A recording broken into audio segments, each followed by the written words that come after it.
My God, it's a little frightening how many hands are on the bottom. Hello, Jessica. Oh, this is hilarious. And surprisingly fun. This is my first event on this really interesting Oh Yeah platform with this many people. Welcome, everyone. Welcome. I think we're going to wait for a couple minutes for folks to meander in. But and now we've got like the slow clap of I don't even know how that works. Can I do some clapping? I think I'm going to do some clapping too. I guess that's adding it. Oh, this is too funny. Yeah. Are there other sound effects if I do like a heart or a smiley face? Let's see. Maybe not. Anyways, I think we're ready. I think we've got everyone in here now. It feels like a full house. So let's get started. So welcome to the launch event for the FRXR Handbook. I'm Rene Pinel. I'm the founder of Kaleidoscope and the designer of our new Artisan Grants platform, which is launching on February 1st. This guide, we spent the last year working on, and the intention behind it was to provide help for artists to successfully finance, produce, and distribute immersive projects. And it's the result of a lot of conversations with industry leaders and folks who have intimate knowledge of how this industry works from a global perspective, but specifically looking at the United States and France and the interrelation between those two sectors. So I want to thank some people first. This handbook would not be possible were it not for the amazing folks at the Cultural Services of the French Embassy in the United States, Uni-France, Institut Français, CNC, and the Fates Foundation. Thank you so much for your support. Very, very grateful. And also this event would not be possible without the Oh Yeah, or Yay? Sorry, I always read it. I've never actually said it out loud before. The product that you're on right now is this really interesting virtual event space. We first saw it at IDFA. We think it's a lot of fun. They've been hacking this together for the last 6 months, and we're very grateful and honored for them to be supporting us with this event. They've been an amazing team to work with.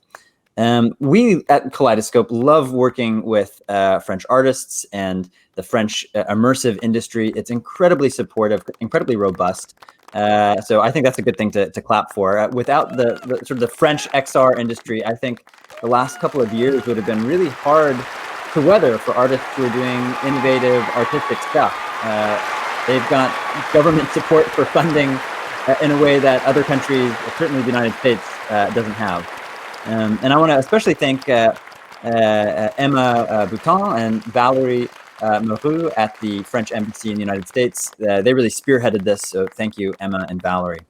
I'm going to introduce Gaëtan Broel from the Cultural Counselor and Permanent Representative of the French Universities of the United States. He's going to come up and say a couple of words now. Gaëtan, are you there? I'm here. Yeah, hello everyone. Thank you, Rene, and let me add for a few minutes a French touch and French accent to this event. I'm very pleased to be with you today to release this unique handbook, this unique guide. And on behalf of all the French immersion partners, I would like first to express my warmest thanks to Rene and Anna from Kaleidoscope for partnering with us on this critical study. They have done with us a fantastic job, and I am sure this study will be a milestone for a better understanding of the US market and VR creation in the United States. For many years, as you know, France has strongly supported digital creators and producers through its public organizations, as evidenced by French virtual production success in major international festivals today. 3 years ago, in 2018, we at the French Cultural Services launched the program French Immersion to increase the export of French immersive experiences to the United States. And I want just to thank all the program partners for their incredible commitment. First, the National Film Board of France, le CNC, the Fates Foundation, the Institut Français, and Uni-France. Here today, we all know that immersive technologies and VR can create unique digital experiences, from narrative and interactive stories to blockbuster games and exceptional social events like this one. But we also believe that it's up to producers, to entrepreneurs, to shape unique production models at a crossroads between art and entertainment industries. However, as you know, the distribution of immersive experiences is still a struggle. Immersive producers navigate a challenging environment because XR is not a mass market so far, and COVID also has changed how we access culture and media. So the only way forward is to be creative, not only in storytelling, it matters, but also in funding and distribution. So where do we go from there? The French Immersion program has not only supported the selection of French projects presented at US Festival for 3 years, but has also, more recently, and in response to COVID-19, launched exceptional grants to support online promotion of French immersive experiences on social media platforms. About 70 grants have been awarded already to French studios, and we are now looking for more. We also launched the 10-month project FRXR to determine how to best fund and distribute immersive experiences.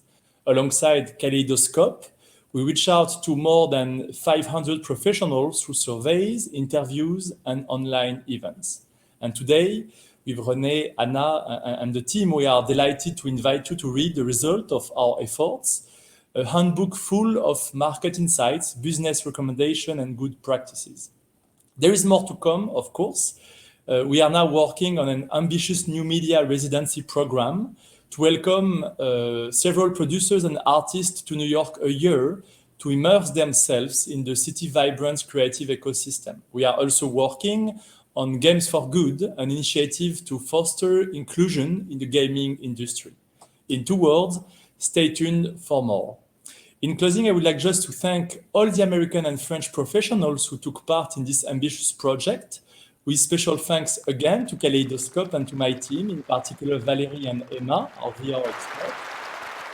I hope this handbook will empower the creative community that we represent to push immersive production forward and help all of us understand the future of cultural experiences and practices, both in venues and online.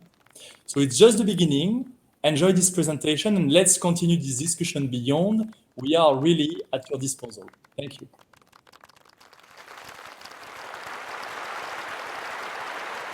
Looking for all of your support and for listening to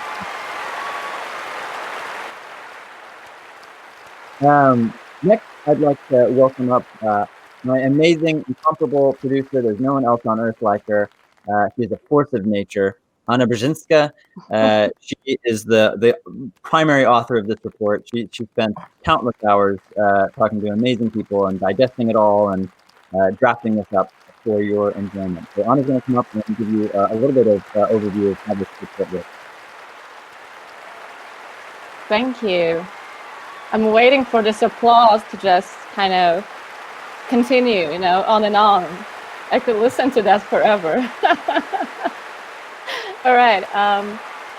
Thank you so much for the introduction, and thank you everyone again for being here today with us. It's really a fantastic opportunity to share our handbook with you. My name is Anna, and as René mentioned, I work with René at Kaleidoscope, and I'm also one of the authors of this amazing study. I want to just very briefly tell you a little bit more about why we actually did this project, what we wanted to achieve by doing it, how we worked, and what did we actually discover on the way. I just want to also explain that because our, I would say, spécialité de la maison at Kaleidoscope is finding new ways to develop, fund, produce, but also distribute immersive content. We were very excited about the idea to collect information that would help immersive producers in their business planning. And so because we are producers, we're primarily focusing on practice. We're not researchers. We're not really scientists. We decided to reach out to some of the most renowned and inspiring professionals in our industry people who are actually creating solutions and enabling people to create new groundbreaking VR experiences. We asked 12 industry members around 6 of the same questions about funding, producing, and distributing immersive content. We were also including, obviously, the context of the COVID-19 pandemic. We also spoke with leaders whom we invited to take part in our events that we co-hosted with different partners across 2020. We ran a desk research to make sure that we can put all our findings in a proper context. And last but not least, we tried to listen carefully to the Kaleidoscope community, which is the best and the greatest source of inspiration and knowledge for us. What did we learn from this project? I'm just going to highlight very briefly some of the main findings, but I really do encourage you to take a look at this handbook, because despite an unstable and turbulent time, we are looking to a more diverse and a growing market with a new and large number of new business opportunities. A quicker adoption could actually be stimulated by something we didn't expect so much before, by non-gaming industries. And leaders that we discussed all these changes with are expecting a great deal of new investments coming mainly from education, training, healthcare, and enterprise. And this is something that it finds also confirmation and very important decisions coming from governing bodies of the European Union currently. There's also a growing need for new types of content, both in terms of formats and genres. So event-based content, live and real-time components, easily accessible AR experiences, that was something that we really heard from everyone about, are mentioned as something to look up to. And in the fields of entertainment and culture, which are our primary fields of interest, a more social approach is very much in demand. So we can expect a lot of social XR and a lot of multiplayer experiences. In terms of production strategies, we heard a lot of recommendations about changing the pipeline and going towards a multi-platform oriented model. You can really learn plenty from what we heard from our amazing experts about all these changes, trends, and tendencies. And I do encourage you to do so. And if you have any questions or you would like to share feedback with us, please do not hesitate to reach out to me or to Renee. And I won't keep you any longer because there's many amazing things happening straight after that part. I just want to very quickly thank Emma, Valérie, and our entire French immersion team, our amazing leaders from le CNC, Unifrance, Institut Français. Thank you so much. Thank you to our experts. Thank you to everyone who helped us to do that. And back to you, Renee.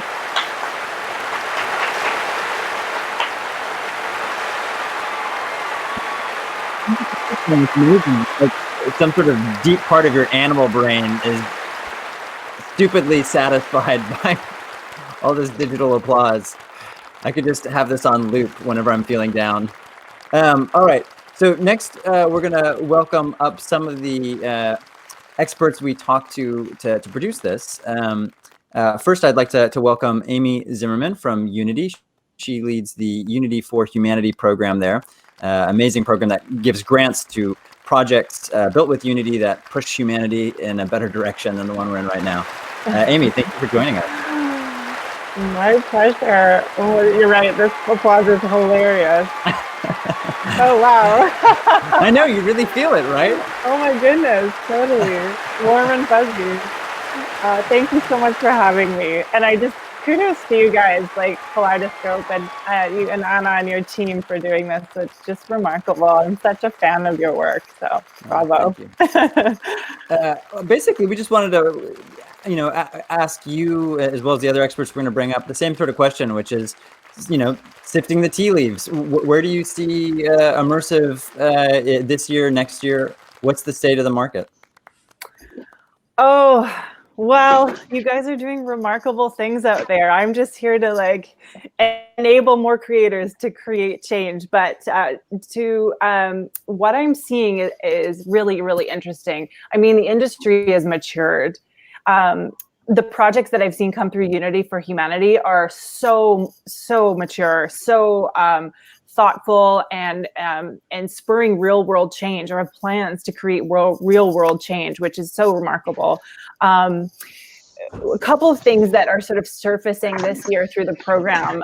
One is projects that are actually with the aim and the goal of changing policy in their communities or in their countries, whether it be a small scale or a large scale. So I had one project that came through that was actually aiming to change plastic consumption by 2025 by 75% through community activists, through community initiatives. So that real, tangible, real world goal connected to these projects is something that I'm seeing more and more of, which is totally inspiring, that we could actually have real world change for people.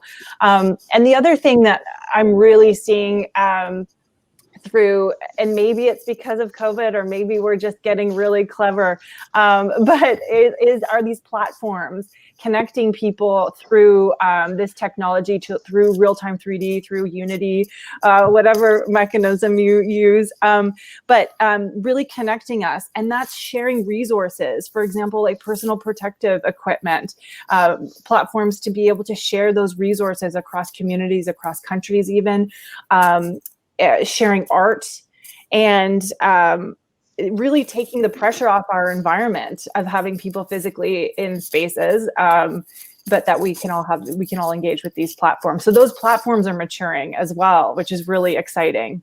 I mean, we're on one right now, but really leveraging real-time 3D in these platforms is really interesting, and seeing more and more of that.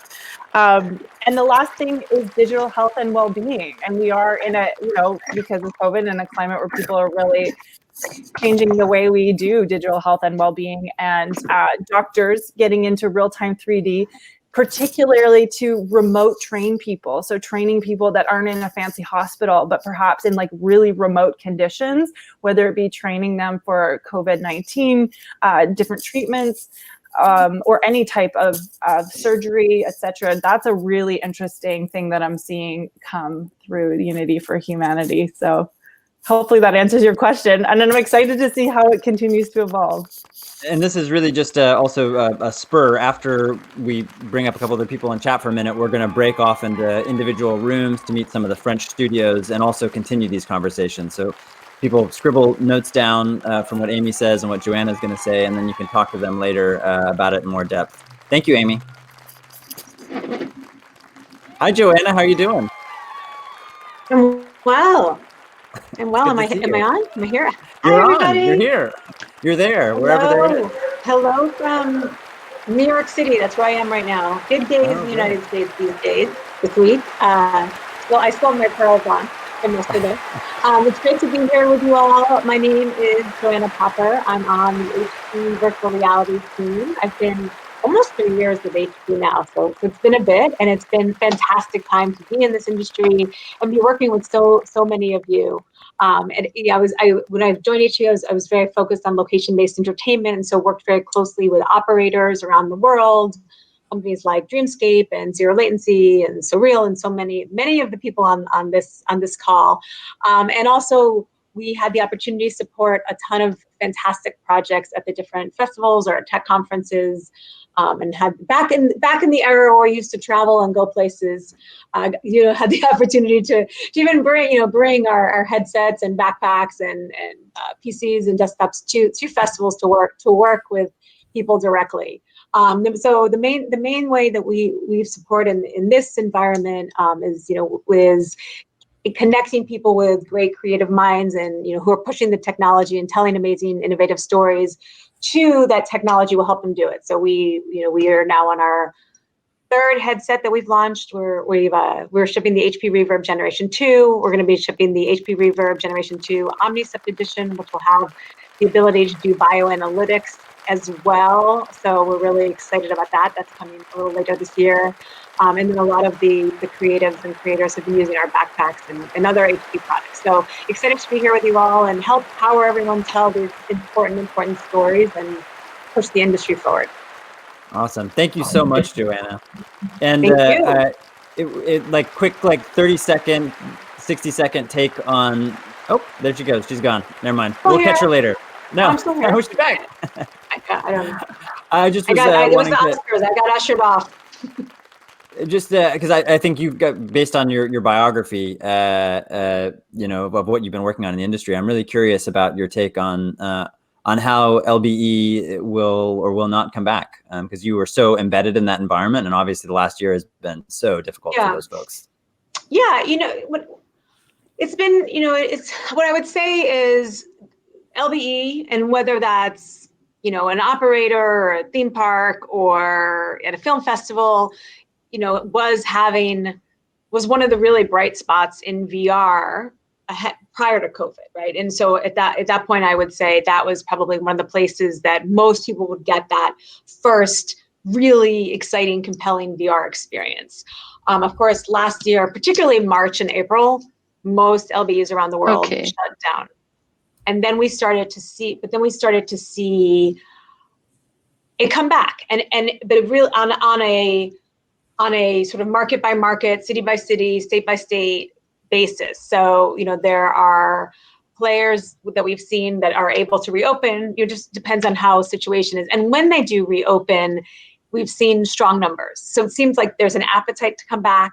People want to come back. And location-based entertainment and virtual reality, compared to some other types of location-based entertainment like concerts or movie theaters or theme parks, you know, VR, but just the technology and the throughput that we have means that in a way you're naturally physically distanced or socially distanced. So you're often, you're never, you know, you're not usually in groups larger than 4 or 6 or 8.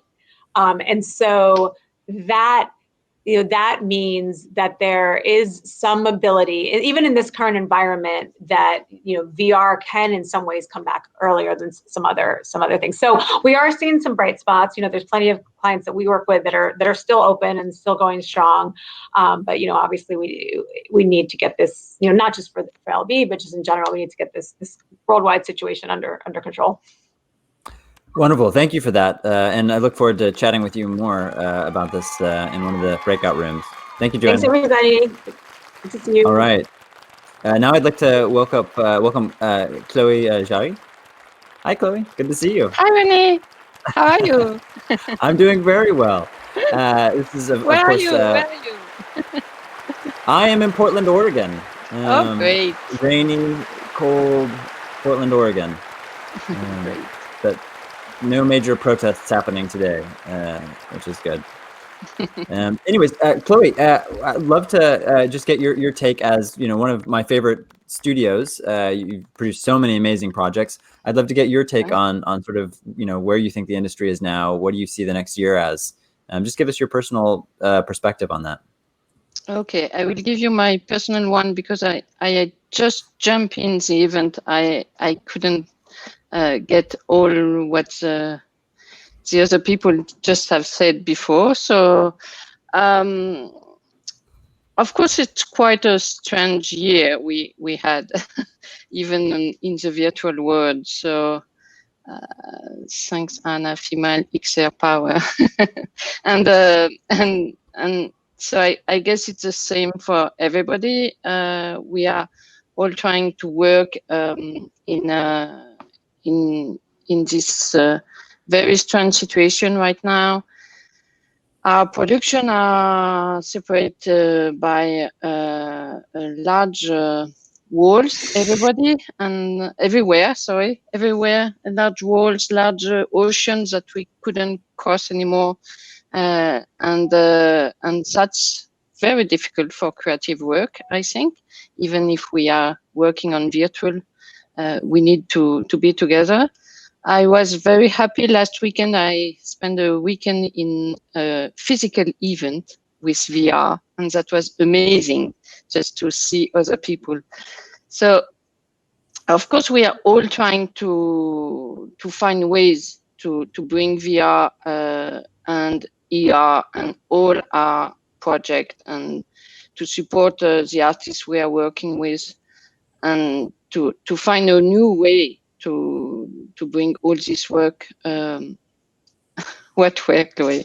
I will tell you, Voyelle. That's strange to speak both with you, Renee, and with the script.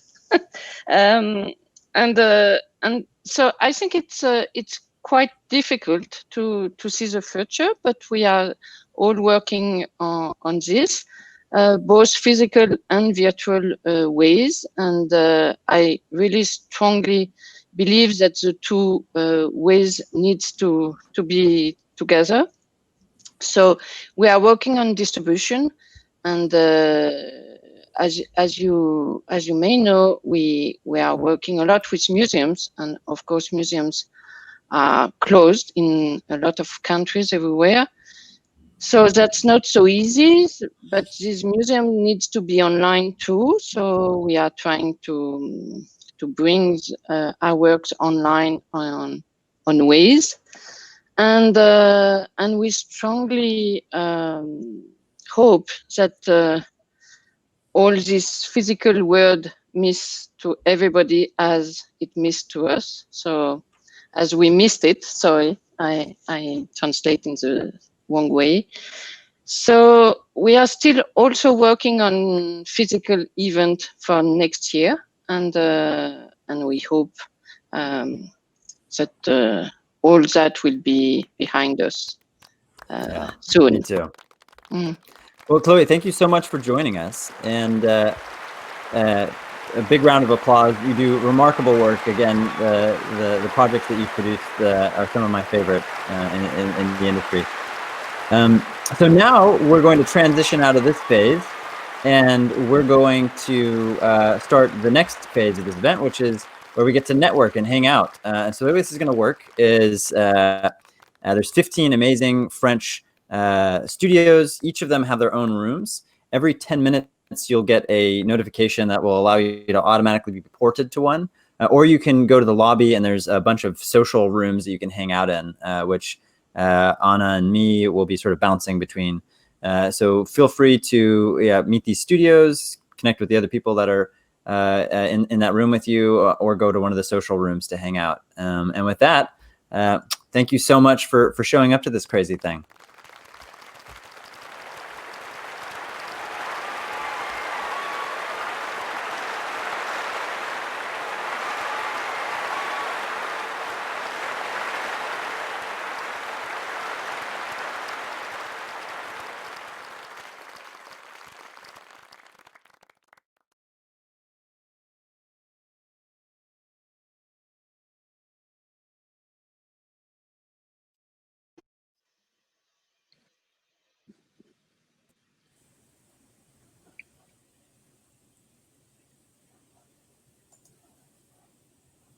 Okay. That was nice. 1 second. All right. I think people are choosing to go to the lobby. Some of them are. Mm-hmm. Okay, cool. 1 second. Give me 1 second. I'm just gonna.